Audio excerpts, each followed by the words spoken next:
इतिहास हमेशा विजेताओं का लिखा जाता है, लेकिन कुछ हारने वाले भी ऐसे होते हैं जिनकी वीरता के आगे जीत फीकी पड़ जाती है।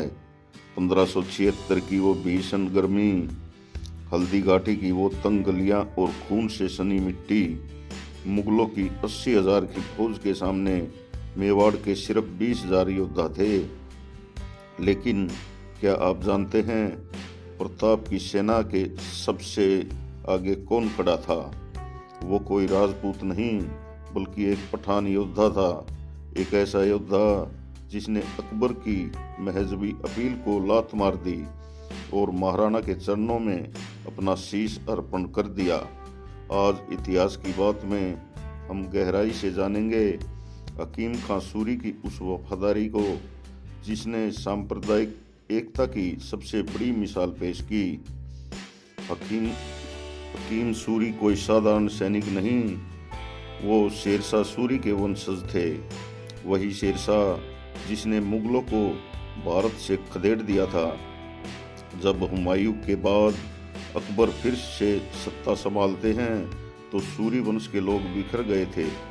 हकीम खान एक बेहतरीन तोपची और तलवारबाज थे। अकबर ने उन्हें अपनी सेना में ऊंचे पद का लालच भी दिया था, लेकिन हकीम खां जानते थे कि अकबर का साम्राज्य विस्तारवाद पर टिका है, जबकि महाराणा प्रताप स्वाभिमान की लड़ाई लड़ रहे हैं। 1575 के आसपास हकीम खां अपनी एक छोटी सी टुकड़ी के साथ चित्तौड़गढ़ के जंगलों में महाराणा प्रताप से मिलने पहुंचे। यह मिलन इतिहास बदलने वाला था। जब एक मुस्लिम पठान महाराणा के दरबार में पहुंचा तो मेवाड़ के कुछ सामंतों के मन में शंका हुई। उन्होंने कहा, क्या एक पठान पर भरोसा किया जा सकता है? तब महाराणा प्रताप ने वो ऐतिहासिक शब्द कहे जो आज भी गूंजते हैं। प्रताप ने कहा, हकीम खां की आंखों में मुझे गद्दारी नहीं बल्कि मुगलों के खिलाफ वही आग दिख रही है जो मेरे सीने में है। प्रताप ने अपनी परंपराओं को तोड़ते हुए सेना के सबसे सम्मानजनक पद हरावल का नेतृत्व हकीम खां को सौंप दिया। हरावल का मतलब था वो योद्धा जो युद्ध में सबसे पहले दुश्मन का सामना करेगा और जिनके जीवित बचने की संभावना बहुत ही कम होती है। 18 जून 1576 की सुबह हल्दी घाटी के मैदान में धूल का गुब्बार उठा। एक तरफ मान सिंह और आसफ खान मुगल सेना थी, दूसरी तरफ हकीम खां सूरी के नेतृत्व में अफगान और राजपूत योद्धा। हकीम खान ने अपनी तलवार हवा में लहराई और नारा दिया, अल्लाहू अकबर, और हर हर महादेव के नारे एक साथ गूंज उठे। मुगलों के इतिहासकार बदायूनी ने खुद लिखा है कि हकीम खान के हमले इतने जोरदार थे कि मुगल सेना के पैर उखड़ गए और वो कई मील पीछे भाग खड़े हुए थे। युद्ध के बीच में अकबर के दूतों ने हकीम खां को संदेश भेजा कि तुम एक मुसलमान होकर काफिर का साथ क्यों दे रहे हो? हकीम खां का जवाब पत्थर की लकीर था, मैं उस राजा के साथ हूँ जो अपनी मिट्टी के लिए लड़ रहा है, उस शहंशाह के साथ नहीं जो दूसरों की मिट्टी छीन रहा है। युद्ध शुरू होते ही हकीम खां ने अपनी तलवार हवा में लहराई और अपनी अफगान टुकड़ी के साथ मुगलों की अग्रिम पंक्ति पर भूखे शेर की तरह टूट पड़े। इस हमले को इतिहास में प्रथम प्रहार कहा जाता है। हकीम खां का हमला इतना घातक था कि मुगलों के सबसे अनुभवी सेनापति आसफ खान और काजी खान के पसीने छूट गए। मुगल सेना जो गिनती में कहीं ज्यादा थी, इस अचानक और भीषण हमले से घबराकर पीछे हटने लगी।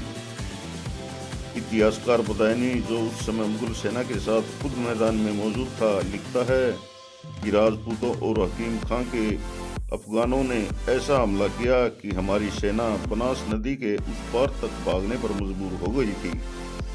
मैदान में धूल और धुएं का गुब्बार था, चीखें, घोड़ों की हिनहिनाहट और टकराती तलवारों की आवाजें गूंज रही थी। हकीम खां सूरी खुद घोड़े पर सवार होकर मुगल सेना के बीचों बीच रास्ता बनाते हुए आगे बढ़ रहे थे।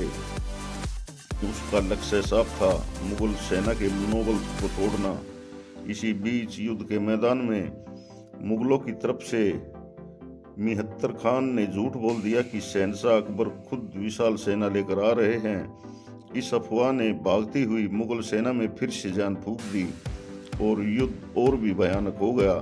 हकीम खां सूरी अब चारों तरफ से घिर चुके थे, लेकिन उनके चेहरे पर खौफ का नामो निशान तक नहीं था। उनके शरीर पर अनगिनत घाव हो चुके थे, कवच टूट चुका था, लेकिन उनके हाथ की पकड़ अपनी तलवार पर और मजबूत होती जा रही थी। वे जानते थे कि जब तक वे और उनके साथी मुगलों को रोक कर रखेंगे, तब तक महाराणा प्रताप सुरक्षित रणनीति बना लेंगे। जब हकीम खान को लगा कि अंत समय करीब है, तो उन्होंने अपने साथियों से कहा था, आज खून का हर कतरा इस मिट्टी का कर्ज चुकाने के लिए बहेगा। उनके नेतृत्व में अफगान सैनिकों ने वो जौहर दिखाया कि मुगल सेना के बड़े बड़े सेनापति भी दंग रह गए।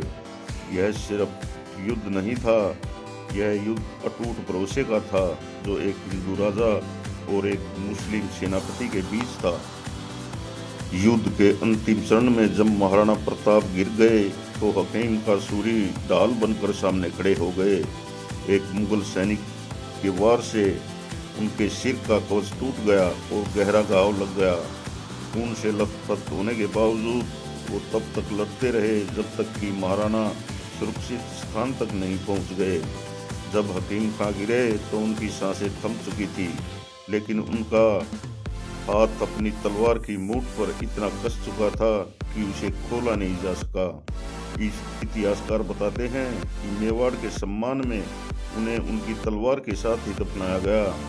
आज भी कन्नौज में उनकी मजार मौजूद है, जहां हर धर्म के लोग सर झुकाते हैं। यह मजार गवाह है कि वफादारी का कोई धर्म नहीं होता, सिर्फ कर्म होता है। हकीम खां सूरी का जीवन हमें सिखाता है कि भारत की असली ताकत उसकी एकता में है। महाराणा प्रताप और हकीम खां की यह जोड़ी हमें बताती है कि जब मकसद महान हो तो मतभेद मिटा दिए जाते हैं। आज इतिहास की बात के इस सफर में आपने जाना कि नायक जो जिसे शायद स्कूल की किताबों में बुला दिया गया है। आपको यह कहानी कैसी लगी? क्या हकीम खां सूरी को वो सम्मान मिला जिसका वो हकदार था? कमेंट में यह ज़रूर बताएं। नमस्कार दोस्तों, जय हिंद, जय भारत।